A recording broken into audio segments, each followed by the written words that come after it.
Hey, just a quick personal note to say and acknowledge we're all in a difficult time right now. People are fearful and uncertain, and we're all in this together. Um, I think we will come through this stronger, but we're going to need to make some changes in how we live our everyday lives. You guys have all gotten lots of information from SSRI and Duke about various things that are super important, like what to do if you're sick. If you have a fever, call your doc before showing up. Don't just show up at either the emergency room, urgent care, or physician's office. Call them and ask them what you should do, and then follow their instructions. Second, hand washing is super important. So it turns out that what your mother told you was true, alas.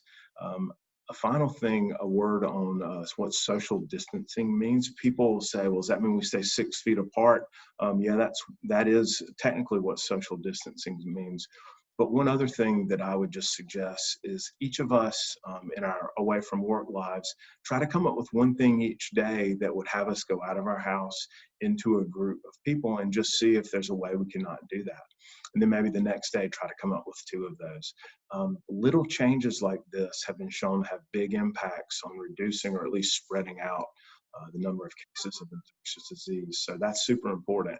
And in one sense, this gives us some agency, meaning there are some things that we can do that will not only help ourselves, but that will help other people as well.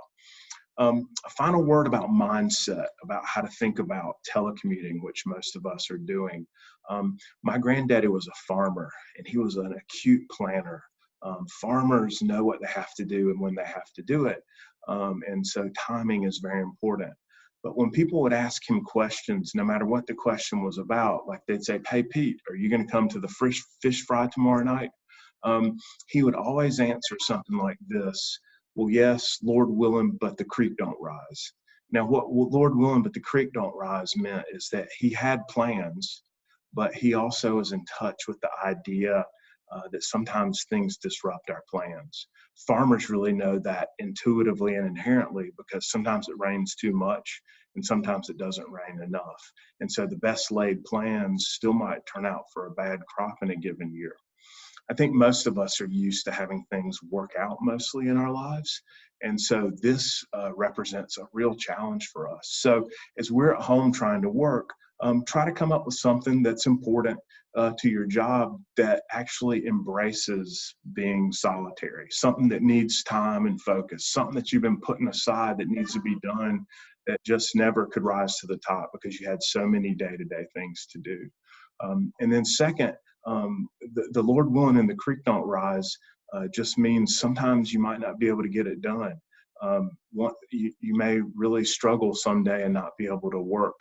You may not be able to focus. Your kids may need you. Your parents may need you. That's fine. Prioritize self-care and just sort of surviving through this time. I think this COVID-19 is really going to change our country.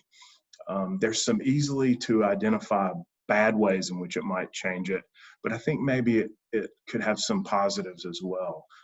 Teaching us and showing us that we're linked to each other, that we need each other, and that we can work together, and that there is something called the common good, and that we are all in this together. So I hope to see you soon, maybe from 6 feet apart for a while, but peace and blessings. Thank you.